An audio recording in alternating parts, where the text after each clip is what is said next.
Halo, selamat datang dalam Bicara Bandar episode 8 Q&A session. Saya Arga dari Creative Trader.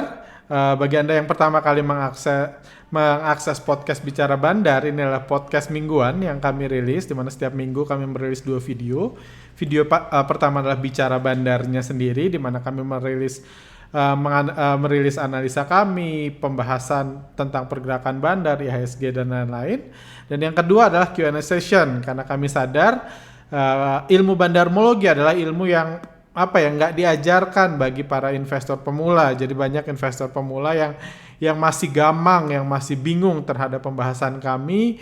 Karena biasanya cuma ngeliatin candlestick atau ngeliat laporan keuangan. Ketika mengenal ilmu bandarmologi umumnya jadi bingung, jadi selalu banyak pertanyaan. Jadi setiap minggunya kami coba sediakan 45 menit untuk menjawab pertanyaan-pertanyaan tersebut. Bagi yang belum menonton videonya Bicara Bandar episode 8, saran kami bisa ditonton dulu sebelum kembali ke ini rilis ini podcast mingguan kami minggu ini. Kami judul The New Normal, Bandar udah siap, bisnis harus nekat, seperti itu. Jadi ini dan fokus kami sekarang adalah menjawab 23 pertanyaan. Ada 23 pertanyaan yang masuk, 23 komentar. Itu yang akan coba kami jawab sebanyak mungkin, secepat mungkin dalam waktu 45 menit biar nggak kelamaan. Karena saya tahu podcast biasanya 15 menit, 20 menit karena cuma kalau kami coba secepat mungkin sambil belajar seperti itu. Oke.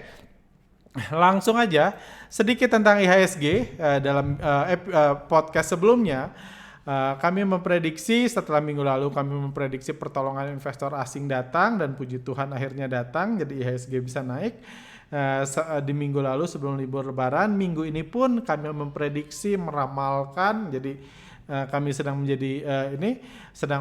memprediksi investor asing masih taking care IHSG, masih memaintain IHSG, memanfaatkan mungkin market yang masih sepi karena mungkin banyak yang masih euforia libur lebaran, masih malas kerja, malas trading dan lain-lain, memanfaatkan itu. Saya rasa investor asing yang tentunya umumnya nggak liburan akan menggunakan itu untuk kembali memarkup IHSG, walaupun semua itu nggak merubah apa-apa, kondisinya masih, tren besarnya masih seperti kita lihat, investor asing masih terus turun, masih terus jualan dan masih terus mencoba mengurangi portfolionya di Indonesia, dan karena krisis COVID-19 pun masih sangat jauh dari kejelasan. Masih berpotensi memburuk dari waktu ke waktu, apalagi dari sisi ekonomi. Seperti itu. Juga dalam video ini, itu yang ini. Video ini juga kami akan membahas mengenai beberapa saham-saham yang banyak di request dari ini.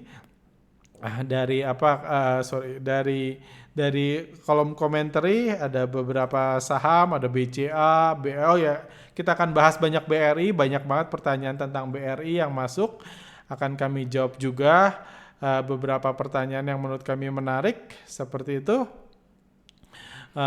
Selanjutnya juga ada kami akan bahas Unilever, banyak yang jawab minta Unilever, MNCN, ada yang minta MDLN, dan beberapa saham lain. Kita lihat waktu yang tersisa nanti. Ini timernya setelah timernya bunyi saya akan berhenti menjawab pertanyaannya. Jadi setelah 45 menit saya akan coba berhenti, seperti itu. Jadi saya akan kebut aja langsung ke pertanyaan pertama. Ini dulu. Kalau asingnya markup di IHSG habis lebaran, sementara market juga lagi sepi karena banyak yang masih liburan, lalu kira-kira apalagi alasan asing untuk melakukan aksi markup lanjutan? Apa mungkin mereka malah ikut libur juga karena market masih sepi? Karena kalau market sepi bisa saja asing cuma lempar-lempar barang aja tanpa bisa melanjutkan aksi distribusi, sementara aksi markup untuk membangun optimisme retail kelihatan sudah cukup baik beberapa hari terakhir kemarin di saham BBRI dan kawan-kawan. Pertanyaan dari Pak Akmal, bagus banget. Nah, jadi justru karena kami memprediksi belum tentu market akan sepi. Siapa tahu trader-trader tiba-tiba rajin mulai besok udah rajin trading, itu bisa aja karena bukan saya yang mutusin market sepi atau enggak, bukan asing juga. Itu retail sendiri. Cuman karena kami memprediksi masih sepi, jadi memarkup itu mudah. Karena di mana-mana, ya benar, mungkin benar asing cuma lempar-lemparan, dia ke temennya, oper lagi ke dia, oper lagi ke temennya, dan itu bisa naikin harga kayak gitu, oper-operannya. Dan itu juga jadi momen sepi ini menarik untuk di markup, karena misalnya saya kasih contoh ini nih, misalnya ini saham Astra hari Kamis kemarin yang antri bidnya hari Rabu antri bidnya 69.000, antri overnya 72.000 lot. Jadi untuk buat Astra auto reject atas butuh ngabisin 72.000 lot. Kayak gitu. Bayangkan kalau ini sepi. Kalau ini sepi, antriannya cuma 21.000 lot, untuk naikin kalau asing mau naikin pun sangat mudah. Cuman 21.000 lot itu ya sekitar 150 miliaran bisa buat Astra auto reject atas. Jadi market sepi menarik untuk memarkup kondisi supaya apa? Supaya nanti setelah lokalnya rame lagi, kalau asing jualan di harga atas. Jadi itu skenario yang kami pikir asing akan manfaatkan. Kembali lagi, kami bukan asing, kami cuman mencoba memprediksi. Jadi itu alasannya, karena di mana-mana market kalau sahamnya tipis gampang naikinnya. Kalau semakin tipis sahamnya, semakin sedikit yang ngantri, tentu semakin gampang kita ngantrinya kayak gitu. Misalnya Clio. Clio cuma 33.000 lot, 33.000 lot itu untuk buat auto reject atas cuma butuh 2 eman. Banyak dari kita bisa buat Clio auto reject atas seperti itu, karena antriannya sepi, semakin mudah tentunya. Kayak gitu bagi bandar ya, bagi retail umumnya nggak berani-berani lancang naikin harga seenaknya, nanti digebugin yang punya kayak gitu. Seperti itu. Pertanyaan lainnya, Mas Arga, terima kasih edukasinya. Saya mau tanya, apakah mungkin jika asing membeli saham lewat emiten lewat broker lokal sehingga tidak terlacak di foreign transaction? Wah, ini mungkin ini masih baru tentang memahami tentang foreign flow. Jadi foreign flow itu nggak ada urusannya sama broker, mau broker lokal atau broker asing, selama yang punyanya F itu adalah foreign flow. Itu akan terlacak oleh sistem bursa sebagai transaksi F. Orangnya, institusinya yang punya, kalau dia F, mau dia di Mandiri Sekuritas, mau di Credit Suisse, dia tetap akan F. Jadi nggak ada urusannya pakai broker lokal. Saya bisa buat misalnya akun di Credit Suisse. Credit Suisse itu 3M kalau nggak salah. 3M modal awalnya yang harus disetor. Misalnya saya punya 3M, saya setor Credit Suisse, saya bisa jadi kredit. Saya punya akun CS, bisa. Cuman pertanyaannya, cuman karena saya orang lokal, ketika buka akun saya kasih KTP, NPWP, dan lain-lain, maka saya akan tetap dianggap D. Saya nggak masuk foreign flow, walaupun saya pakai trading Credit Suisse. Jadi F atau lokal atau asing itu ditentukan dari pemilik akunnya. Sistem bursa udah otomatis mengidentifikasi di asing atau lokal. Kayak gitu. Jadi asing nggak ini asing beli pakai broker lokal pun asing bisa buat ke broker Mandiri tapi tetap F.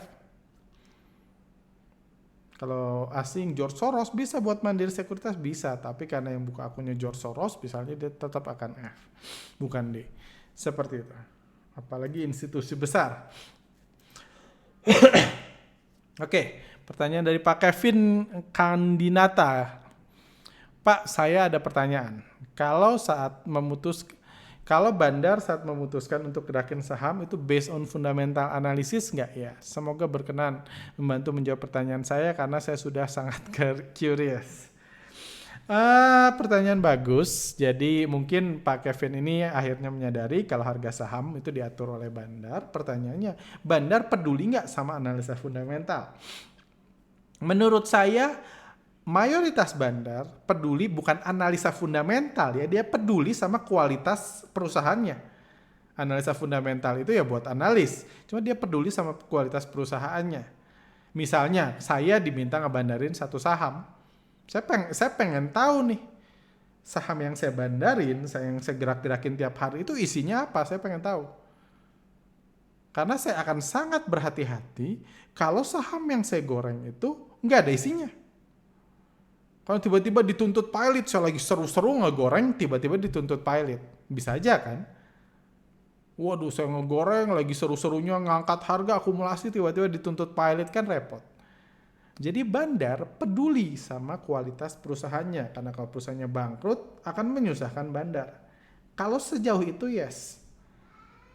Tapi bukan berarti bandar itu,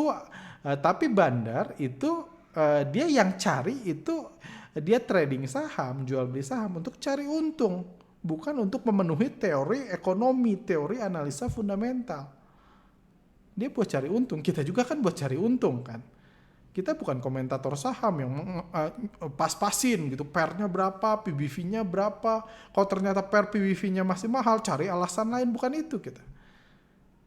Jadi bandar fokusnya cari untung. Jadi bukan berarti kalau dia udah tahu kondisi perusahaannya, dia akan memanfaatkan itu untuk mencari keuntungan. Dan gak harus naik. Misalnya ada perusahaan mau diakuisisi, dia ngumpulin dulu sebelum orang tahu. Setelah orang tahu dia jualan. Sementara kita retail yang kasta rendah ini tahu akuisisi, kita kira bakal naik. Ternyata pas kita beli, bandarnya jualan. Jadi kayak gitu, analisa fundamental kan bergantung data. Datanya kita taunya kapan, bandar akan tahu duluan, kita tahu belakangan. Kayak gitu. Jadi bandar peduli sama kondisi perusahaan, yes. Tapi nggak harus akan sesuai dengan teori akademis, nggak harus. Misalnya perusahaan kalau mau bangkrut menurut akademisi, wah, kalau perusahaan mau bangkrut, menurut akademisi atau komentator saham ini jelek banget secara fundamental, dia mau bubar. Berarti harga sahamnya akan turun. Itu menurut akademisi. Tapi menurut bandar yang punya barang, enak aja lu. Akademisi ngomong doang. Ini barang gue masih ada 1 juta lot nih. Ini perusahaan mau bubar. Kalau lihat bid overnya tipis, nggak bisa gue jual. Jadi bisa aja itu kejadian beberapa kali, perusahaan yang mau bangkrut justru terbang harganya. Digoreng, dibilang mau diakuisisi, dibilang mau ini, segala macam lah dikeluarin berita, harganya terbang, ketika retail mau beli, bandarnya bisa jualan. Bandarnya jualan sebanyak mungkin, udah itu keluar berita, dia mau dituntut pilot, akhirnya bangkrut, delisting. Tapi sebagai bandar, dia peduli perusahaan yang bangkrut, peduli. Cuman apakah dia ya udah deh, ya kalau retail kan pasrah kan, karena nggak punya duit. Kalau mau bangkrut ya doain aja, mudah-mudahan nggak bangkrut. Mudah-mudahan nggak bangkrut. Kalau bandar punya banyak, kalau dia punya duit, dia nggak akan pasrah gitu, dia akan berusaha menjual sahamnya ke orang lain. Dengan cara gimana? Kalau perusahaannya udah berhenti beroperasi, udah mau bangkrut, ya dikerek harga sahamnya. Digoreng dulu, ngeluarin modal, dikeluarin rumor, analis tiba-tiba ngebahas dan lain-lain, dibilang mau diakuisisi atau apa supaya orang mau beli, supaya dia bisa jualan. Karena untuk dia jualan, dia harus pancing retail mau beli. Seperti itu. Jadi ada hubungannya? Ada. Tapi bukan berarti bandar dituntut untuk bergerak sesuai teori fundamental. Kalau perusahaannya kinerjanya bagus, lu harus beli ya, diharuskan. Bursa saham mengharuskan perusahaan itu PER-nya minimum segini. Kalau nggak segini, bandar harus beli. Nggak ada. Kita bebas trading, bandar juga bebas mengatur pergerakan harga. Kayak gitu. Itu sebabnya analisa fundamental selalu dibuat kompleks, dibuat parameternya banyak. Supaya kalau naik bisa pilih nih parameter mana yang bagus. Kalau naik PER-nya udah tinggi naik, dia pilih yang lain. Dia pilih prospek dan lain-lain. Seperti itu. Oke, lanjut. Kelamaan saya di situ. Pak Arga, kenapa bandar tiba-tiba banting BRI? Kenapa mereka nggak perlahan-lahan seperti ketika mereka akumulasi? Saya nggak setuju dibilang bandar tiba-tiba banting BRI ya. BRI itu dijual pelan-pelan. Kalau Anda lihat di sini, kalau nggak salah ini sekitar 8 triliunan. dana asing keluar, pelan-pelan dia naik turun. Ini pergerakan investor asingnya, kepemilikan asingnya terus berkurang, asingnya terus jualan. Jadi saya nggak setuju dibilang BRI dibanting, enggak kok, turunnya pelan-pelan. Karena kalau dibanting kayak gini, panik orang. Kalau ini kan pas jatuh-jatuhnya bursa dunia, Dow Jones turun 10%, dan lain, ketika semua orang panik, asingnya justru nggak bisa jualan banyak. Jadi butuh ditenangkan, butuh dikasih pertolongan seperti yang terjadi minggu lalu. Butuh ada pertolongan, butuh di markup supaya lokalnya pede lagi, yakin lagi, baru asingnya jualan. Turunnya pelan-pelan kok. Saya yakin kalau angka ini masuk, jumlah yang sama ini masuk, IHSG udah buat new high-nya. Kayak gitu. Bukan IHSG, BBRI udah buat new high-nya. Kalau 8 triliun yang sama atau 10 triliun yang sama yang dilepas dari awal tahun ini, itu dibeliin lagi, saya yakin BBRI buat new high-nya. Cuman kenapa nggak dibeli, kenapa jual ya? Mereka pengen jualan aja, itu hak mereka sebagai bandarnya BBRI. Seperti itu. Jadi saya nggak yakin itu nggak. Saya rasa pelan-pelan banget BBRI, nggak ada bantingan-bantingan. Ini memang market dunia semua lagi panik, jatuh, udah itu dia tenangkan, baru dia jualan lebih banyak lagi. Oke. Apakah bandar asing bisa beli dikit-dikit melalui lokal? Kalau broker lokal tadi udah jawab, agar nggak ketahuan lagi ngeborong, dan apakah hasil pembelian via lokal bisa ditransfer ke sekuritas asing? Kembali lagi, kalau konsepnya sekuritas, transfer antar sekuritas bisa. Saya bisa, misalnya saya punya banyak akun ini nih. Saya punya banyak akun sekuritas. Saya punya misalnya di PD, saya punya di YP, saya punya di OD, dan lain-lain lah. Anggaplah saya beli di Dana Reksa. Saya bisa jual barang yang saya beli, saya transfer barang saya ke Mirai, ke YP, bisa. Tinggal saya telepon, pindahin dong. Saya beli 1000 lot nih di Dana Reksa, saya nggak mau jual pakai Dana Reksa biar nggak ketahuan, saya jualnya pakai YP. Jadi yang dibeli pakai OD nggak pernah dijual sama OD lagi, dijualnya sama YP. Itu biasa dilakukan bandar, investor retail pun bisa. Cuman kembali lagi, karena saya orang lokal, dimanapun saya buka akun, mau di Dana Reksa, di Mirai, di Credit Suisse, saya tetap D. Jadi yang masuk pakai D akan keluar pakai D. Begitu juga yang masuk pakai F akan keluar pakai F. Karena transfer barang itu pindah sekuritas itu hanya bisa dilakukan kalau dimiliki oleh orang yang sama. Transfer barang nggak bisa dideteksi karena itu bukan pasar nego, bukan lain-lain. Karena itu bukan transaksi, itu hanya transfer, cuman beda nama aja. Beda sekuritas aja, kepemilikan yang sama. Jadi nggak ada aksi jual beli di situ. Seperti itu. Jadi asing bisa pakai sekuritas lokal bisa, tapi dia tetap F. Barang yang dibeli Mandiri bisa dipindahin ke Credit Suisse bisa, atau sebaliknya barang Credit Suisse pindahin ke Mandiri bisa. Tapi dia sama-sama tetap F. Jadi nggak akan jadi D. Seperti itu. Menarik, banyak banget ya ini. Pak Arga bisa ambil data KSEI. Oh ya, ini tadi saya coba klik linknya. Thank you udah infonya. Jadi di data KSEI ini ada data ini sub rekening efek di CBAS. Sub rekening efek itu SRA. SRA itu jumlah akun di ini bukan SID. SID itu SID, SRA. Ini jumlah akun. Jadi kalau saya punya banyak akun saham. Anggaplah saya punya 10 akun di sekuritas. Saya 1 SID, 10 SRA. Kayak gitu. Jadi ini jumlah akunnya. Ini terlihat ada pertumbuhannya nih. Pertumbuhannya di masa COVID-19 ini membahas mungkin ini peningkatan jumlah investor retail. Ini meningkat seperti itu. Ini thank you. Kami juga udah sering menganalisa data ini. Cuman saya tunjukkan aja, thank you ini. Jadi ini pertumbuhannya. Jadi di masa pandemik ini pertumbuhannya malah cenderung naik. Market ada September, Oktober, November tumbuh, Desember, Januari, Februari ini terpukul karena krisis bandar, karena blunder. Ya karena diganggunya bandar, runtuhnya salah satu fondasi besar di bursa kita. Bagi yang udah trading Desember, Januari, Februari tentunya ingat kasus Jiwasraya, sekuritas pada tumbang, bukan sekuritas, reksadana pada tumbang karena diganggunya bandar seperti itu, sehingga marketnya kacau di banyak saham. Maret, April itu ketika masa COVID ada pertumbuhan signifikan. Yes, yang di podcast sebelumnya yang saya pertanyakan, yang saya minta rekan-rekan kalau bisa analis sekuritas ini bukan jumlahnya, karena jumlahnya memang dirilis ke publik, tapi adalah jumlah dana yang masuk.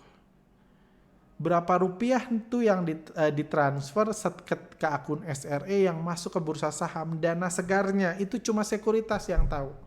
Setahu saya BEI pun nggak tahu dana yang ditransfer ke SID setiap itu, nggak tahu kayak gitu, karena itu di banknya gitu, setiap akun saya rasa BEI pun nggak tahu. Jadi itu yang saya butuh tahu, itu akan yang melihat seberapa kuat market kita menampung aksi jual asing.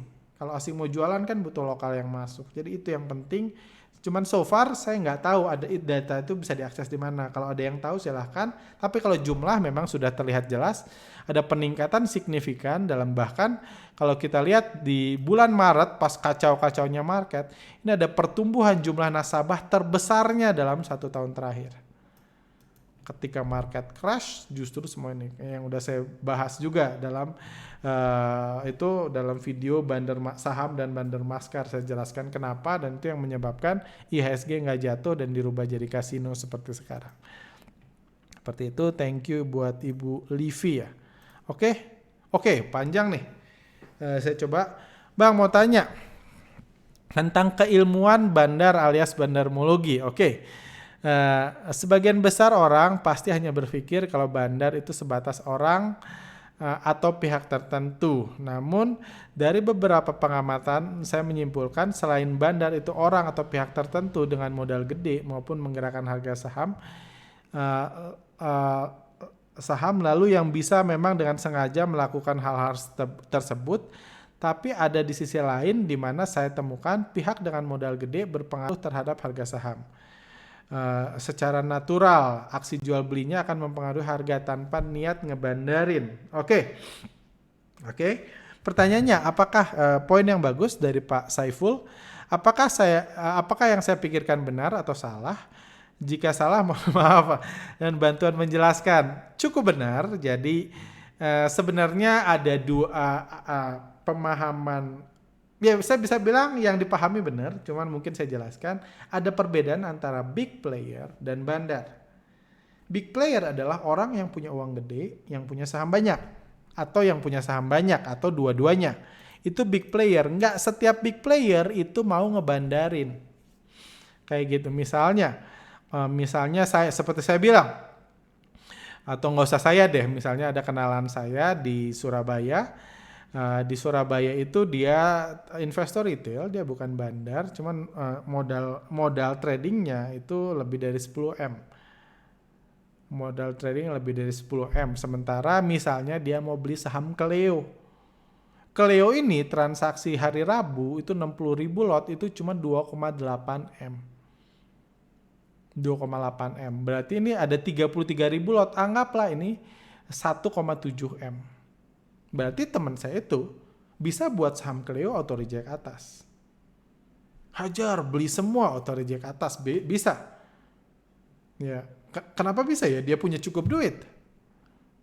Dia punya 1,5M, dia beli 1,5M, dia habisin overnya, di detik terakhir auto reject atas. Teman saya itu big player. Atau teman saya itu juga misalnya dia udah beli nih. Selain dia bukan hanya beli, dia udah punya saham Cleo 30.000 lot. Kalau dia punya saham Cleo 30.000 lot, which is nggak besar anyway, 30.000 lot itu cuma 1,4 miliar, banyak trader retail yang punya itu. Dia bisa ngeguyur Cleo sampai auto reject bawah. Dia adalah big player. Cuma karena ini teman saya tahu dia bukan bandar. Kalaupun dia punya Cleo 30.000 lot, dia bisa buat auto reject atas, dia menggerakkan harga. Auto reject bawah dia menggerakkan harga, karena modalnya 10M, dia bisa buat auto reject atas, dia bisa menggerakkan harga. Itu keputusan dia, mau dia. Anda mau menganalisa tarikin garis di Cleo, silahkan. Anda mau lihat candlestick-nya kayak gimana, silahkan. Tapi keputusan dia. Dia mau naikin atau mau nurunin, Anda mau lihat laporan keuangan Cleo silahkan. Tapi di sini kita lihat big player nggak peduli apapun yang terjadi di perusahaan, dia punya kekuatan untuk menjatuhkan harga atau menaikkan harga. Itu poin yang dibilang Pak itu. Cuman yang disebut bandar, orang yang menjadi bandar nggak hanya butuh sebagai big player. Yes, orang kecil nggak bisa ngebandarin karena nggak punya cukup duit kan. Cuman bandar adalah mereka yang mengatur pergerakan harga. Jadi bandar Cleo adalah yang mutusin. Nanti misalnya hari Kamis dibuat auto reject atas ya. Dia mutusin. Kenapa dia mutusin? Dia mau dia punya duit. Dia nerbangin. Udah Kamis auto reject atas, Rabu kita turunin dulu. Terus Jumat kita terbangin lagi. Jumat kita turunin dulu, terus Senin kita terbangin lagi. Itulah bandar. Mereka yang mengatur pergerakan harga. Kayak gitu. Jadi ada orang yang simply jadi big player, ada simply yang jadi bandar. Kenapa teman saya itu nggak ngebandarin Cleo walaupun dia bisa auto reject atas? Karena dia tahu Cleo ada bandarnya. Orang Surabaya lagi kan, yang punya Cleo. Dia tahu ada bandarnya. Dia ngerek auto reject atas, udah itu diguyur sama bandar. Lu mau naikin saham gue, silahkan. Gue senang, gue terus jualan. Lama-lama modal yang 10 miliarnya habis, harganya bisa dijatuhin. Ditunggu cut loss. Jadi ada 2 poin antara bandar dan big player. Big player juga beda-beda ya, 10 miliar mungkin bagi banyak orang udah besar. Kayak gitu untuk individual. Jadi big player memang bisa selalu menggerakkan harga karena duitnya banyak atau karena sahamnya banyak. Atau karena dua-duanya bisa menggerakkan harga, tapi belum tentu dia mau ngebandarin. Karena apalagi kalau sahamnya udah ada yang ngebandarinya sendiri. Seperti itu. Mungkin kurang lebih kayak gitu. Saya rasa ya sudah menjawab lah pertanyaannya. Separah itukah bursa saham Aries sepenuhnya dikendalikan bandar? Oh nggak parah, itu alami saja. Bukan sesuatu yang baru. Hanya mungkin sekarang lebih disadari aja kalau bursa saham digerakkan oleh bandar. Atau mungkin Bapak siapa ini baru tahu aja. Selalu seperti itu kok. Dan bukan cuma saham seperti saya sering bahas, bukan cuma saham digerakin bandar kayak gitu. Ayam juga digerakin bandar. Pak Roy, Pak Arga yang baik. Makasih Pak Roy yang baik. Terima kasih untuk insight-nya. Saya ada pertanyaan. Berandai-andai bila semua retail memiliki pandangan tentang bandarmologi serempak, menggunakan taktik yang sama, follow the fish, follow the big fish, apa yang kira-kira terjadi di dunia saham? Apa yang asing dapat lakukan untuk dapat cuan? Ini mustahil terjadi kalau menurut saya. Saya sudah ngulik di sini hampir 12 tahunan gitu di dunia bandarmologi. Saya rasa mustahil terjadi.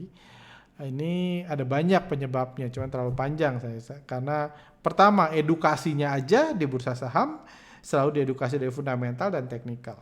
Mungkin kalau nggak ada iseng, nggak pengen belajar, nggak akan pernah tahu bandarmologi sampai mungkin akhirnya bangkrut. Atau ini nggak tahu mungkin. Banyak investor udah bangkrut dulu tanpa pernah tahu bandarmologi karena memang nggak diedukasi ke situ. Kedua, kalau misalnya anggaplah saya jadi viral ini seperti itu, pertama apa ya? Gimana jelasinnya? Pertama, kalau semua orang misalnya nggak usah gitu deh. Lebih sederhananya, semua orang jadi follower saya. Dan saya ngasih tahu ketika asing beli, semua orang trading kayak saya. Ketika asing beli, kita beli. Ketika asing jual, kita jual. Dan semua orang investor di Indonesia ada 1 jutaan, semua ngikutin saya. Gak usah deh semua tahu bandarmologi, semua ngikutin saya. Karena kadang-kadang orang salah tafsir atau punya strategi, semua ngikutin saya. Pas asing mau beli, kita beli. Masalahnya kalau asing mau beli, dan semua orang ngikutin saya, yang saya juga mau beli, siapa yang jual? Jadi nggak ada transaksi, nggak ada pergerakan harga. Jadi offernya tiba-tiba hilang gitu kan. Terus saya lihat, wah asingnya beli nih gitu. Misalnya asing beli ASI. Asing mulai makanin nih, yang 352 lot mulai dimakanin. Saya lihat F beli gitu, saya lihat, F-nya beli. Tiba-tiba saya broadcast ke seluruh investor di Indonesia. Asing beli, waktunya kita beli. Kayak gitu. Semua pengen beli kan yang 352 lot ini. Dan yang jualan nggak pengen jual kan. Waduh, disuruhnya beli. Jadi ini tiba-tiba nol semua. Ini tiba-tiba nol semua. Dan semua orang pengen beli. Nggak ada yang jual, nggak gerak harganya. Kayak gitu. Jadi investor lokal nggak akan bergerak serempak. Dan pertama karena dari sisi edukasi juga kita didoktrinasi untuk lihat laporan keuangan, lihat candlestick, lihat pola-pola atau lihat yang lain-lain lah yang aneh-aneh. Itu pertama, dan seperti dilihat minggu lalu kami bahas, kami pun di-kick di mana-mana. Karena mayoritas orang nggak pengen orang paham atau orang sadar atau orang percayalah gitu. Saya sombong banget kalau ngomong orang sadar. Orang percaya kalau harga saham itu digerakkan bandar. Semua coba didoktrinasi harga saham itu dibentuk candlestick. Jadi tugas kita disebabkan oleh candlestick. Tugas kita liatin tuh candlesticknya, bentuk-bentuknya. Ada yang bilang harga saham digerakin laporan keuangan, kinerja, liatin kinerjanya. Kami ngomong di situ kick, di banyak grup kami di kick. Karena orang pengen mendoktrinasi seperti itu. Alasannya mungkin beda-beda. Mungkin karena mereka punya stok. Intinya kalau ini, karena kalau semua ikut penjelasan saya, banyak produk investasi yang nggak laku. Kayak gitu. Jadi orang nggak analisa teknikal lagi. Gimana tuh nasib ratusan workshop analisa teknikal. Kalau orang nggak percaya harga saham digerakkan candlestick. Jadi saya bilang digerakkan bandar, ada ratusan orang yang bilang harga saham digerakkan sama candlestick. Jadi kita akan didoktrinasi untuk melihat candlesticknya. Lihat ada yang bentuk kayak ibu hamil kan, dibuat rumit, ibu hamil, bapak-bapak gantung diri, atau sampo kebalik, sampo atau lain-lain, ombak dan lain-lain. Jadi edukasinya banyak supaya pergerakannya banyak, kayak gitu. Jadi menurut saya itu nggak mungkin terjadi, dan kalaupun itu terjadi market berhenti.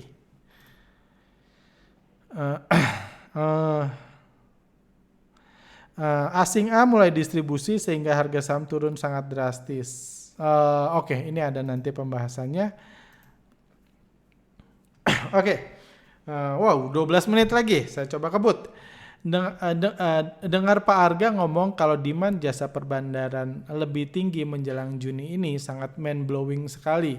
Ini rumor ya, saya cuma rumor karena saya tahu informasi ini nggak disebar otomatis ke publik gitu. Nggak mungkin ada emiten atau pemegang sahamnya bilang ke wartawan, saya mau bangkrut nih, ini perusahaan udah nggak tahan bulan Juni. Katanya kan ada 50 perusahaan yang nggak tahan bulan Juni, 50, lebih dari 50 perusahaan mau bangkrut, saya mau goreng sahamnya supaya retail beli gitu, nanti di atas saya mau jual. Nggak mungkin orang ngomong kayak gitu. Saya dengar rumor, ya rumor itu mungkin benar atau enggak, cuma karena masuk akal saya sharing di podcast sebelumnya. Tentunya rawan adalah sektor kebutuhan sekunder dan tersier ya Pak. Yes, betul. Retail harus lebih hati-hati jika ingin beli sektor ini, benar. Boleh jadi yang cekatan bisa menangkap momentum, Kak. Karena selalu ada kesempatan di saat krisis apapun ya. Itu yang saya bilang. Jadi memang yang tadi udah sempat saya bahas, perusahaan yang mau bangkrut pun seringkali terbang sebelum bangkrut harga sahamnya. Karena ya ada kepentingan kayak gitu. Ada kepentingan. Jadi itu wajar lah itu terjadi. Misalnya kalau saya menyediakan jasa perbandaran, anggap saya menyediakan jasa perbandaran, atau simply orang di podcast ini yang dengar podcast ini salah satunya punya emiten, terus ngedengar saya gini, dia dapat ide, waduh gue punya 17 misal 25% nih saham emiten ini, dia udah nggak liquid dan sekarang mau bangkrut. Dia bisa datengin saya kan. Saya punya misalnya 12 juta lot nih saham. 12 juta lot mau saya jual, cuman sekarang bid offernya tipis. Semua sekarang trading BR, BCA, saya nggak bisa jual ke siapa-siapa. Kalau menurut manajemen sih harusnya 2-3 bulan lagi dituntut pilot kita. Jadi orang datengin saya. Misalnya, kalau saya nyediain jasa perbandaran, saya bilang, oke Pak, jadi apa yang bisa saya bantu gitu kan, dia curhat pertama. Terus saya pengen tolong jualin dong yang 12 juta lotnya ini, tadi kalau dia punya 12 juta lot tolong jualin dong. Terus kalau saya bandar saya bilang boleh aja sih Pak, cuma saya butuh pendanaan. Buat apa? Buat ngerek harga dulu Pak, biar retail pada minat. Biar sahamnya golden cross dulu Pak, biar breakout dulu. Biar bentuknya three white soldier dulu, 3 prajurit dulu atau apapun. Atau berarti saya butuh uang Bapak. Mintanya saya minta cash 20M. Minjem cash 20M, nanti saya balikin. Terus saya minta fee. Setiap lot yang terjual, saya minta 15%. Setiap rupiah yang Bapak dapat dari penjualan 12 juta lot itu saya minta 15%. Kayak gitu. Kalau dia nggak punya modal, saya nggak punya modal. Oke Pak, saya yang modalin pakai cash saya pinjam 30M, tapi saya minta 35% ya Pak, setiap yang lot yang kejual. Kayak gitu sederhananya. Jadi katanya demand seperti itu lagi meningkat. Saya nggak tahu benar atau enggak, yang pasti itu nggak mungkin bisa diverifikasi. Karena nggak ada kewajiban perusahaan bilang ke semua orang kalau dia mau bangkrut. Kalau udah bangkrut, ada yang nuntut pilot, beritanya keluar. Cuma sebelum itu nggak ada kewajiban. Kayak gitu. Jadi at least ya biar teman-teman mengerti ada risiko situ. Tapi kembali lagi kan ketika saya buat three white soldier, ketika saya buat sahamnya auto reject atas, itu banyak peluang di situ. Yang Bapak Adi lihat itu banyak peluang ketika saya mau naikin harga. Ketika saya lagi ngerek harga, menuhin running trade dan lain-lain, itu banyak peluang di situ yang bisa dimanfaatkan mereka yang ngerti. Tapi kalau yang nggak ngerti, kalau nggak mau nekat ya better menjauh. Seperti itu. Pak, harga data 50 emiten yang cash flow-nya hanya sampai Juni ini apakah sebuah sinyal bandar akan markup dari harga sebelum default atau sama? Mudah-mudahan ya bisa jadi kalau dia punya duit, dia ketemu bandar yang tepat atau dia mau ini, atau simply dia ya udah saya sih fokus berdoa aja mudah-mudahan COVID-nya ini. Mudah-mudahan COVID-nya segera berakhir, mudah-mudahan bisnisnya bisa hidup lagi, bisa ini lagi, nanti saya dapat dividen, bisa aja. Banyak pemegang saham nggak tahu tuh cara mengatur harga di market. Banyak itu jadi dia cuma pasrah-pasrah aja. Bisa. Atau ada yang mau berusaha, saya nggak mau jatuh gitu aja. Saya punya 12 juta lot, bangkrut hilang, nggak mau. Ada juga ya, bebas. Jadi nggak semua, cuman itu berpotensi terjadi. Atau bantu pendanaan kan. Pemegang sahamnya disuruh right issue, jadi ada pendanaan, itu juga bisa. Banyak lah, many things happen behind candlestick yang bentuk aneh-aneh itu. Kalau resesi terjadi, seberapa kuat dan lama perusahaan sekuritas bisa bertahan? Anyway, mohon pembahasan Unilever dan MNCNO. Ya, saya belum bahas saham sama sekali. Oke, saya buru-buru. Saya rasa sekuritas, kalau ngeliat transaksi masih meningkat, saya rasa sekuritas akan bertahan kuat-kuat aja, seperti itu. Jadi menurut saya akan lebih banyak emiten yang terancam daripada sekuritas retail yang terancam. Kalau ngeliat patternnya, apalagi dalam masa lockdown ini bursa saham justru jadi menarik. Oke. Pak Arga bilang minggu lalu beli saham BRI, tapi kenapa Pak Arga tidak nunjukin screen cap atau foto bukti portfolio Bapak supaya orang-orang percaya? Saya nggak butuh Anda percaya. Maksudnya saya nggak ada niat untuk nunjukin portfolio buat Anda percaya atau gimana ya. Ya itu bukan style saya, kalau Anda nggak percaya pun nggak apa-apa. Which is no problem, karena pada akhirnya kalau untung saya ngerasain, kalau rugi saya ngerasain gitu. Bahkan saya cerita BRI itu bukan mau nyombong. Saya setelah baca ini saya dengar lagi, saya cerita BRI itu untuk nunjukin, poinnya bisa didengar di podcast sebelumnya, kenapa saya cerita saya beli. Untuk nunjukin bahwa saya beli dan jual, saya nggak peduli nasib orang lain. Saya bilang bandar pun kayak gitu, asing pun kayak gitu. Kita cuma ngelihat sudut pandang kita. Karena banyak yang menganggap asing pengen mencelakakan retail, bukan. Asing pengen untung, sama kayak saya pengen untung. Ketika saya beli BRI, mungkin saya beli dari lokal yang cut loss, cuma saya nggak mikir itu. Ya saya beli aja, saya lihat opportunity. Udah itu harganya dikerek asing, saya jual, profit taking. Mungkin yang beli dari saya, kalau Rabu turun, mudah-mudahan masih naik, jadi dia bisa untung. Cuma yang beli dari saya mungkin udah itu ini cut loss lagi. Cuma saya nggak mikir mereka, saya hanya fokus saya.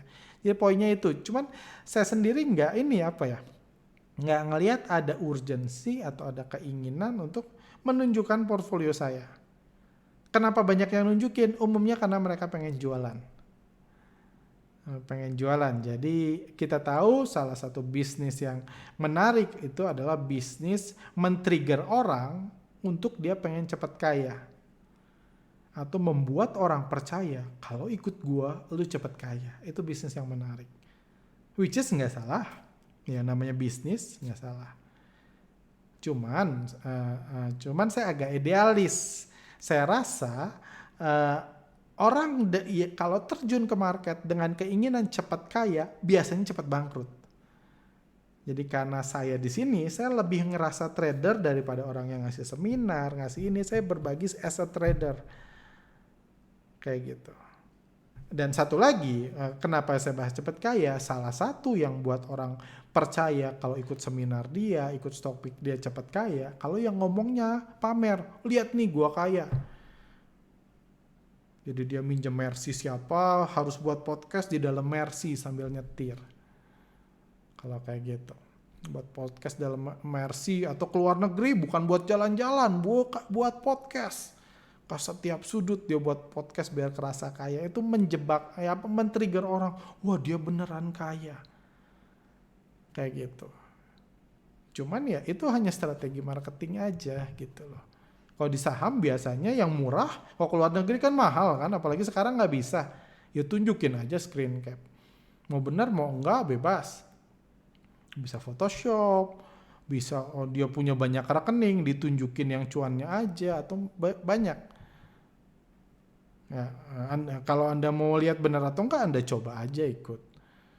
Kalau 2-3 bulan, ternyata nggak seindah yang diiklankan, Anda tahu, Anda sudah terjebak. Ternyata Anda kebetulan sukses, ya puji Tuhan. Kayak gitu. Cuman saya sendiri, kalau saya jualan seminar, saya coba membuka pemikiran orang seluas mungkin, menyadarkan orang sini mungkin. Kalau Anda sadar merasa butuh belajar dari saya akan ajarkan. Tapi saya nggak mau nunjukin saya kaya, nggak juga gitu. Atau nggak mau nunjukin screen cap dan lain-lain, karena menurut saya itu memberikan ilusi palsu. Jadi orang nggak menggunakan akal sehatnya untuk membeli produk, tapi ke-trigger karena iri pengen cepet kaya karena seperti yang jualnya. Seringkali saya pun pernah ikut Stockpick atau ikut ini, pas saya coba ternyata nggak seindah itu. Kayak gitu. Jadi saya nggak peduli Anda percaya atau enggak. Itu bukan isu saya. Itu mungkin kedepannya pun saya akan mengurangi bilang saham yang saya beli apa ini supaya nggak men-trigger apa-apa. Intinya saya coba sharing yang saya tahu. Oke, sudah habis waktu saya, tinggal 2 menit tuh. Pendeknya waktu ternyata. Meningkatnya transaksi YP karena ada program kompetisi championship. Ini membahas transaksi YP. Bukan, ini program hadiah total 200 juta di YP itu. Saya di podcast minggu sebelumnya saya tunjukkan ini transaksi YP bulan Maret dan April. Dia naik 40%, naik sebanyak 22 triliun transaksi YP. Tadi dibilang meningkatnya karena itu berarti jelas bukan, karena programnya dinaikin bulan Mei seperti itu. Oke, lanjut. Saya mungkin agak waktunya lewat dikit. Thanks untuk insight-nya Pak Arga @creativetrader. Mohon pertanyaan saya kali ini dibahas karena selalu terlewatkan.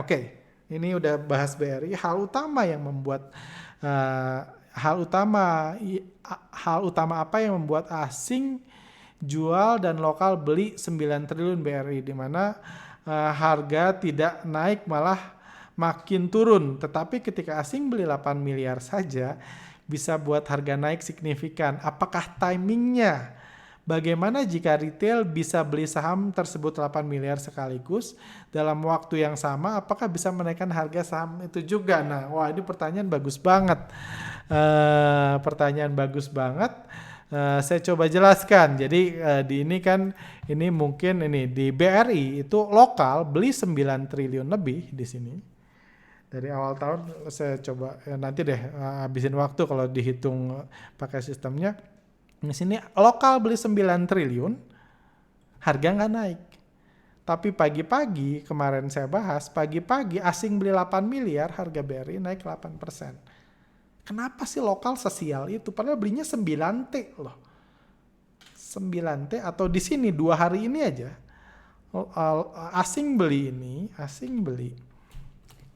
asing total 2 hari ini beli 402 miliar, harganya naik 10% lebih, bahkan 15%-an harga BRI naik.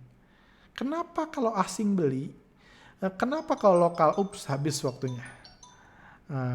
Kenapa kalau lokal beli harga turun? Kenapa kalau asing beli harga naik? Apakah asing lokal nggak punya duit 400T, 400M? Punya kan, terbukti. Punya kok gitu. Udah beli 9T masa nggak punya 402 miliar. Jadi ini poinnya bukan punya duit atau enggak. Poinnya adalah siapa yang ngatur harga sahamnya. Ini bukan timing juga, karena timing yang mutusin ya yang beli kan. Yang mutusin timing naik ya asing. Pagi-pagi dia mutusin beli ya naik. Yang mutusin beli mereka kok. Jadi bukan timing tentunya. Yang timing itu diputuskan sama yang ngatur harga. Bukan sama kita tarik-tarik garis gitu. Kita tarik garis di sini bisa nggak naik-naik kan. Tarik garis di sini bisa nggak naik-naik, tapi tarik garis di sini tiba-tiba dinaikin karena asingnya naikin. Kayak gitu. Jadi bukan timing. Kenapa lokal nggak bisa? Lokal beli 8 miliar bisa? Bisa. Saya tadi cerita ada teman saya modalnya 10M. Jadi dia bisa beli 8 miliar sekaligus di BRI bisa. Tapi jangan lupa ketika dia beli, kalau asing sebagai bandar yang ngatur harga BRI ada di situ, dia beli dibanting lagi sama asing. Beli 8M silahkan, thank you. Kasih, tebelin lagi antreannya. 8M lagi, hajar lagi 8M, tebelin lagi. Mau beli 800 miliar pun kalau ini punya bisa ditebelin terus, wong asing punya banyak. Masih punya 79% saham BRI. Kalau asing mau jualan happy ada lokal bodoh seperti itu. Dia terus tebelin.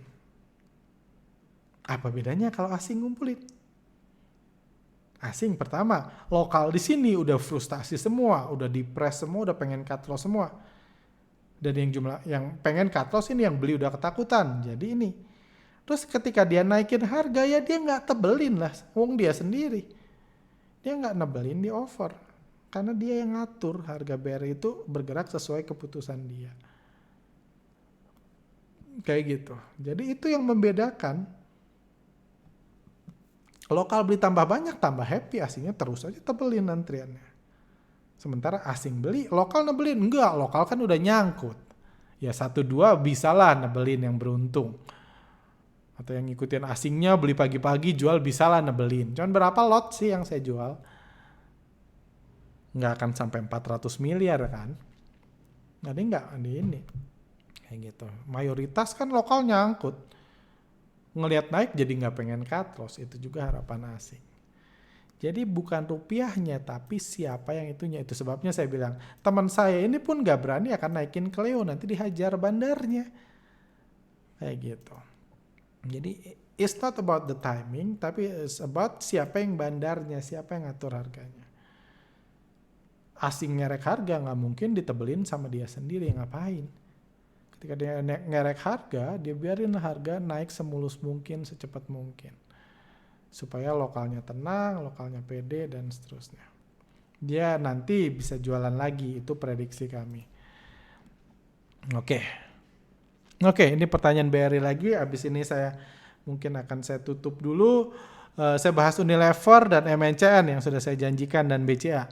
Halo CT dan all subscriber, coba lihat YouTube ya, YouTube J Kusumoe, entahlah siapa itu. Di sana dibahas data detail asing. Sesama asing mereka juga bisa berperang sell buy. Dan yang paling banyak sell kemarin adalah asing kategori individu. Jadi kalau berpatokan satu data asing saja masih kurang fokus buat analisa strateginya. Asing dana pensiun, kepotong lagi nih. Asing dana pensiun, saya coba lihat. Pertanyaannya menarik. Pak siapa itu ya? Tadi G, siapa? Saya search G aja biar cepat. G, mana Pak G? Sorry, bukan Pak G, mana ya? G. Mana sih? Sorry, saya kalau keburu-buru ini.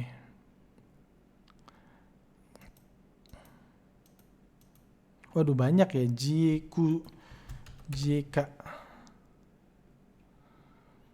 Maaf, saya minta screen cap, cuman pertanyaannya kepotong. Atau sebentar, siapa yang nanya tadi?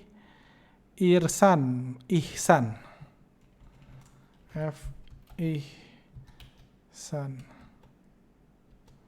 Aduh nggak jalan ya, sebentar.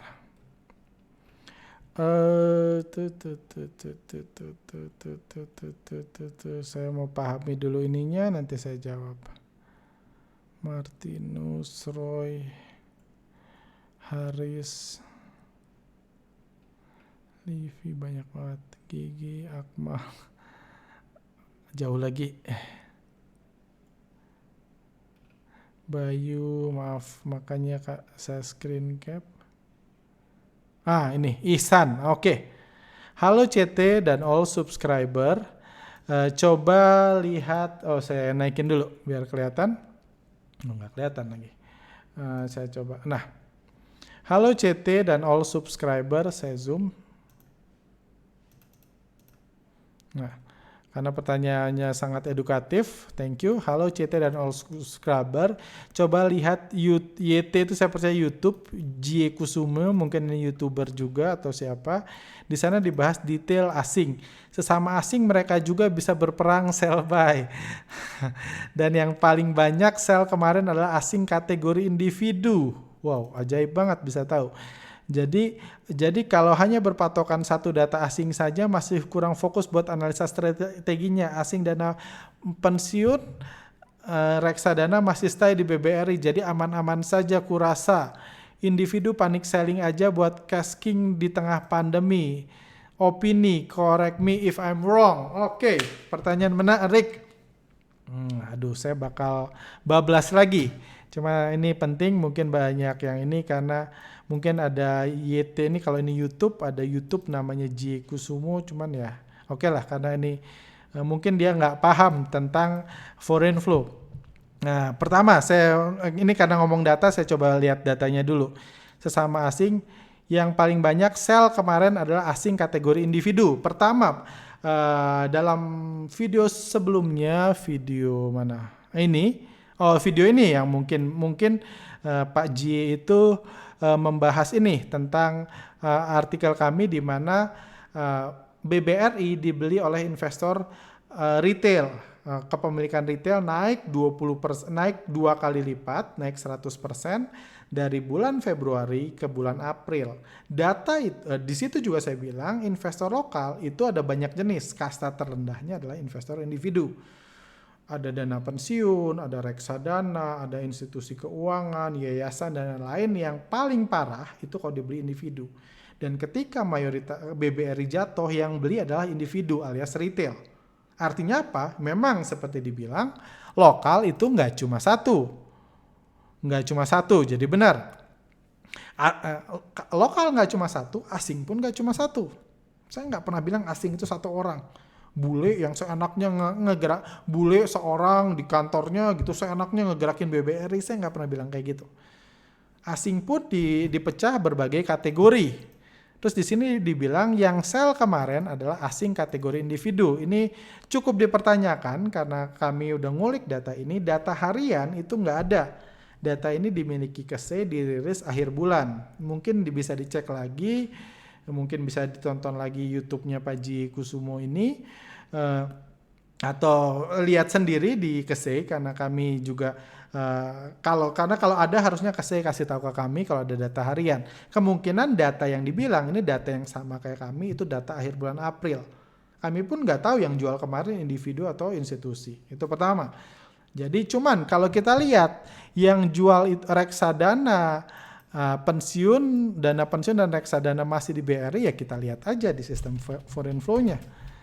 Jadi BBRI ini BBRI MF.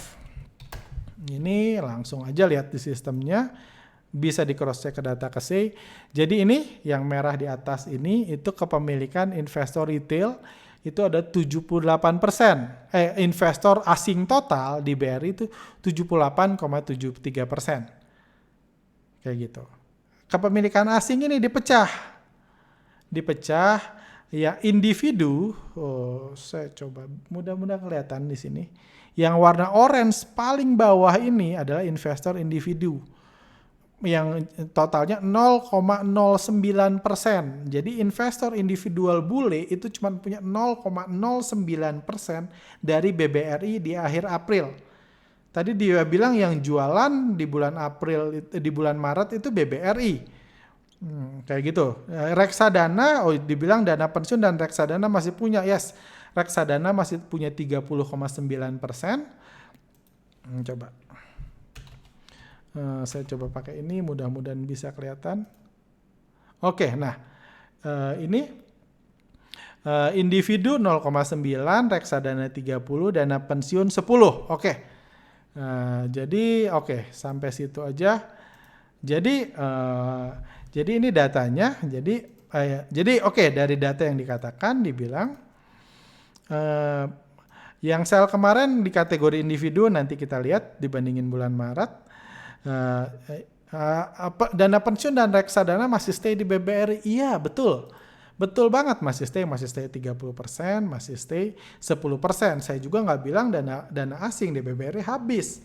Di video itu pun saya bilang ini saham itu masih dikuasai asing. Tadi pun saya bilang asing masih ngebandarin saham ini, saham ini kayak gitu. Jadi memang kepemilikan asing masih banyak dan banyak kategori kayak gitu. Cuman jadi masih banyak benar. Cuman kita lihat apakah yang jualnya individu. Saya coba screen cap. Kita lihat apakah individu jual. Saya mundurin ke data bulan Maret. Ke data sebulan sebelumnya. Ini sama dengan data KSEI. Silahkan di cross check. Kalau Pak Ji juga pakai data KSEI bisa juga dilihat. Kemungkinan sama, cuma nanti habis ini mungkin saya coba search kalau memang YT itu YouTube. Jadi ini datanya sekarang. Saya screen cap lagi, ini data bulan Maret. Saya screen cap. Jadi ini data bulan Maret, ini data bulan April. Kita lihat apakah retail yang paling banyak jual individu asing, kita lihat. Nah, yang atas itu bulan April, yang bawah bulan Maret. Oh iya. Yes, investor lokal individu itu jualan dari 0,23 bulan Maret ke 0,01 lah. Jadi jualan 0,1%. Which is kecil. Yang jualan banyak misalnya korporasi jual 0,1%. Dana pensiun jual 1%. Ini 1%. Perbankan naik, asuransi, reksadana jual 1%, Dapen jual 1%. Jadi salah, yang jual banyak itu reksadana dan dana pensiun, tapi mereka masih punya banyak. Seperti itu. Ini secara persentasi kayak gitu. Jadi ini datanya bisa di cross check lagi, data bulan April dan bulan Mei di data KSEI. Saya nggak tahu Pak Ji itu punya sistem foreign flow atau enggak. Cuma data yang kalau nggak punya pun bisa lihat di KSEI, Anda akan melihat persentase yang sama. Jadi yang jual banyak itu perbankan, yang jual banyak itu Dapen, yang jual banyak itu corporate, individu jualan juga benar. Cuma dari 0,23 ke 0,1 lah, atau 0 ini jualan 0,1%, 0,12%, which is kecil. Banyak ini. Kayak gitu. Satu, itu jadi mungkin saya nggak sepakat dengan data yang ditanyakan. Dengan data yang ditunjukkan. Kalau dia punya memang data harian, mungkin punya bocoran, mungkin silakan, mungkin minggu depan bisa kita bahas lagi pertanyaan dari itu tadi. Kayak gitu. Selanjutnya adalah dibilang asing itu bukan satu. Asing memang bukan satu orang. Tapi mereka semua bergerak satu tujuan. Kenapa? Mereka bukan orang bodoh yang mau saling timpuk sekaligus ditimpuk lokal. Mereka bergerak satu tujuan, makanya kompak. Tapi satu tujuan itu bukan berarti dia cuma beli doang, nggak ada yang jual. Bukan gitu. Kalau dia beli doang, dia nggak bisa nurunin harga, dia nggak bisa ngatur harga kalau dia cuma beli doang. Harus ada yang beli, harus ada yang jual. Kayak gitu kan? Kayak kemarin 2 hari lalu asingnya beli kok. Asing beli sekian, udah itu dia beli. Kenapa beli? Supaya mungkin temannya bisa jual lagi di depan. Cuman overall dia bergerak satu tujuan. Itu yang saya mengerti, itu memang prinsip dasar dari foreign flow. Tapi memang hanya dipahami sama orang yang paham foreign flow. Oh ya, saya tunjukin data.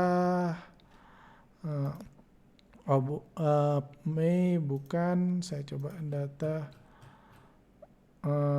Oke, ini data foreign flow. Jumlah investor asing, waduh.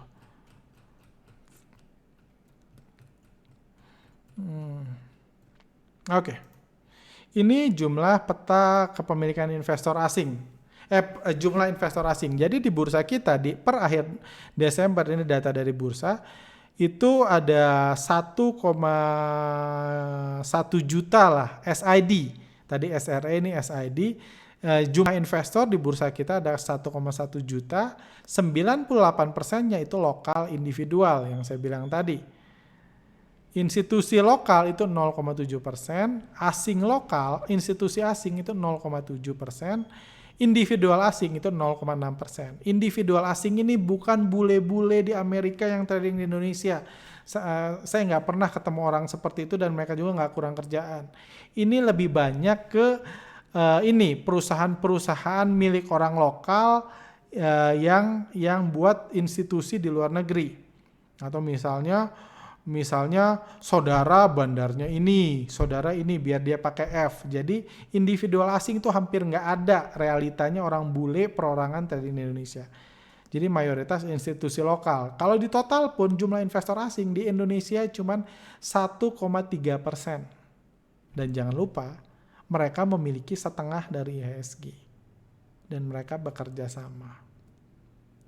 Nah kayak gitu. Saya pernah buat artikel, biar nggak kelamaan, saya pernah buat artikel di website kami, mungkin bisa baca bagi yang memang belum paham. Kalau asing itu mereka bergerak satu tujuan, berbarengan. Saya nggak punya banyak waktu untuk membuktikannya, cuma ya silahkan baca artikelnya aja mungkin. Di situ di mana saya cerita saya ke Wall Street dan adik saya juga kebetulan dia salah satu dari investor asing itu kerja di salah satu investment banking di Amerika, di Inggris. Secret Society. Nah, bisa Anda search di website kami. Nah, nih artikel The Secret Society that Control Indonesian Stock Market. Di sini Anda bisa baca. Tapi tentunya itu kalau Anda mau sepakat aja. Kalau Anda nggak mau sepakat juga tentunya nggak apa-apa. Kalau Anda merasa asingnya banyak kan, mereka bertempur satu sama lain, mereka bertempur, dia datang ke Indonesia untuk bertempur satu sama lain, silahkan saja. Saya nggak memaksa Anda karena bagaimanapun seperti tadi udah dibahas, kalau asing mau akumulasi, butuh investor lokal yang jualan atau cut loss. Kalau semua orang ngikutin investor asing, nanti nggak ada yang cut loss, asing nggak jadi akumulasi. Jadi saya sih sangat terbuka dalam setiap opportunity lah. Kalau Anda nggak percaya, it's okay juga, no problem. Jadi Anda ketika asing akumulasi Anda bisa jual, ketika asing jual Anda bisa beli. Kayak gitu, karena market ketika ada yang jual harus ada yang beli, nggak bisa semua orang ikutin asing. Cuma kalau Anda mau belajar foreign flow, tadi saya tunjukin datanya, di mana asingnya kompak jualan, beberapa investor asing kompak jualan, dari Maret, April, Mei juga nanti akan keluar data baru. Jadi salah kalau dibilang individual yang beli banyak, individual memang jualan tapi sedikit 0,1% dari sekitar 3% yang dijual dalam 2 bulan. Seperti itu. Itu data di KSEI-nya seperti itu. Oke, saya langsung bahas Unilever. Banyak yang tanya Unilever. Unilever menarik, simpel aja. Harga sahamnya turun tapi asingnya masuk, jadi ini menarik. Ini buat balance IHSG ketika banking naik, saham ini malah dibanting turun. Tapi saya sih suka banget di saham Unilever. Mungkin saya nggak ada waktu untuk panjang-panjang membahas, cuma Unilever sangat menarik so far. MNCN, kalau kita lihat 3 hari kemarin MNCN terus turun, tapi asing jualannya dikit. Dia beli banyak, pas turun 3 hari asing jualan dikit. Kalau kita lihat 5 hari terakhir aja, asing beli sebanyak 100 miliar dan harga cenderung balik. Jadi MNCN pun dengan partisipasi 39% partisipasi asing, MNCN pun masih menarik so far. Kayak gitu, kalau Anda bisa hitung average akumulasinya, itu harga saham MNCN 5 hari terakhir harusnya udah di bawah modal akumulasi mereka. Which is bukan sesuatu yang baru juga kalau di ini. Which is bukan sesuatu yang baru juga di bursa saham, di mana harga lagi akumulasi dikerek naik, banting turun dulu, terus akumulasi lagi. Cuman MNCN pun masih menarik. BBCA asingnya masih terus jualan terus. Saya dari podcast awal-awal pun sudah mengatakan bandar BBCA itu beda dengan BBRI, jadi strateginya pun nggak harus sama. Kayak gitu.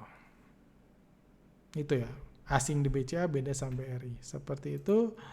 Terus mungkin saya jawab satu pertanyaan lagi. Terakhir, ini udah sejam lebih soalnya. Mohon Bapak sedang tidak sibuk. Oke, modal asing yang sedang viral itu kena diperbankan dan memang fakta menggerakkan bursa. Apakah benar bahwa bursa kita terlalu butuh pasrah terhadap modal asing saja? Apakah pemodal bandar dalam negeri lokal nggak ikut campur kemana beliau big boss lokal ini? Apa saat ini sedang do nothing? Saya nggak yakin kalau mereka tidak punya modal besar. Pasti dong ada. Oke. Oke. Jadi ini terakhir aja. Jadi saya nggak bilang. Jadi kita harus membedakan antara IHSG dan bursa lokal. Bursa lokal itu terdiri dari banyak 600 sahaman lebih. Dari 600 saham ini, paling yang diatur pergerakannya sama asing, paling banyak itu 100, nggak sampai. Mungkin paling banyak 90 sahaman yang diatur pergerakannya sama bandar asing. Bandar lokal mengendalikan 85%-nya. Jadi mana bandar lokal ngurusin saham yang 85%? Dia punya kepentingan sendiri, dia mungkin bakal nerbangin harga kalau perusahaannya mau palit atau ini, dia punya kepentingan sendiri, dia punya urusannya sendiri. Cuman kalau ngomong IHSG itu dikendalikan sama saham-saham yang dibandarin asing. Saham-saham yang diatur pergerakannya sama asing kayak BCA, kayak BRI, kayak Telkom, kayak Mandiri, kayak Unilever. Kayak gitu. Jadi asing bebas mengendalikan IHSG. Karena yang dia kendalikan bukan IHSG. Saham-saham penggerak IHSG yang dia kendalikan. Kenapa bandar lokal nggak ikut campur? Ya dia punya urusan sendiri. Dia punya saham yang butuh dia urus, dia butuh nyari untung. Buat apa bandar lokal menyelamatkan IHSG dan cari mati gitu? Kepemilikan itu masih misal 1000 itu misalnya kepemilikan BRI asing masih 78% gitu. Itu bandar lokal ngumpulin BBRI gitu. Tanpa punya duit buat naikin nantinya ngapain? Jadi bandar lokal punya urusannya sendiri, bandar asing punya urusannya sendiri. Itu sebabnya seperti kami bahas dalam video BBRI sebelumnya, ketika bandar asing jualan BBRI, bandar lokal narik diri. Makanya yang beli investor lokal individual. Kayak gitu. Investor lokal individual pun enggak ini kan, banyak jumlahnya. Cuma sama-sama nyangkut. Karena semuanya bergerak satu tujuan, ngelawan investor asing. Asing juga bergerak satu tujuan. Jadi bukan nggak ada bandar lokal ngurus perusahaannya sendiri, ngurus emitennya sendiri, ngurus sahamnya sendiri. Bandar asing juga sangat sedikit, bahkan hampir nggak ada juga yang ngurusin saham-saham yang di bandari lokal. Bumi mau terbang, mau jatuh, asing nggak nyentuh. Kayak gitu. Banyak saham yang nggak disentuh asingnya silahkan. Mami mau terbang kayak apa dulu, mau diturunin ke 50, asing nggak nyentuh. Kayak gitu. Kalau nyentuh pun asing palsu dan jumlahnya sangat-sangat kecil. Kayak gitu. Itu aja mungkin yang saya janjikan. MNCN udah, BCA udah, BRI udah. Sepertinya itu. Unilever udah juga. So far Unilever dan MNCN saya masih sangat menarik. BCA saya masih prefer karena asingnya masih jualan. Dan BCA ini minat belinya lebih tinggi. Kepercayaan investor lokal terhadap BRI lebih tinggi. Jadi tentunya asingnya masih bisa terus jualan. Seperti itu. Oke, mudah-mudahan bermanfaat. Lebih lagi dari 45 menit, cuman saya senang banget bisa menjawab pertanyaan-pertanyaan kritis seperti yang diberikan bapak-bapak, ibu-ibu sekalian. Oke, saya rasa untuk hari ini sampai itu. Sampai jumpa minggu depan.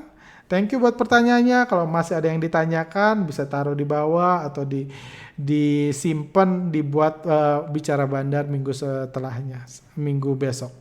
Minggu ke depan. Thank you. Sampai jumpa. Stay healthy, stay safe.